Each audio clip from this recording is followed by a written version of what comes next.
All right, now the question is, in actual IELTS test, should we use pen or pencil? Now the first thing is you don't have any third option.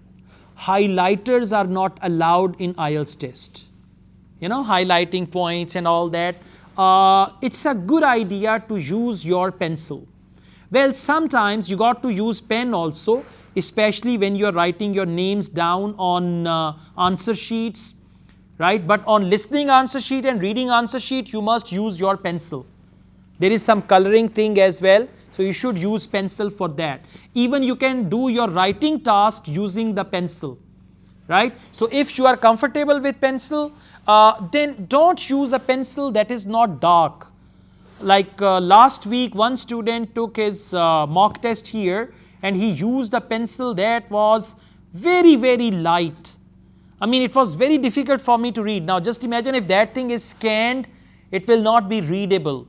And at the end, all the blame will go on you, right? So, if you're using pencil, you can just ask someone, I don't know, dark pencil, what do we call that? HB? Lead pencil, but there is a number in that. 4B? 4B? 4B is a drawing pencil, no, with soft lead. No, but we need the pencil that is dark. 4B is the dark pencil, so maybe something like that, okay? It should not be light. Pencil is fine. In reading test, pencil is really amazing. In listening test also, it's fine. In writing also, if you're comfortable, you can remove a word and write it again and all that. So pencil is a good idea, but otherwise, sometimes even they restrict you to use only pencil.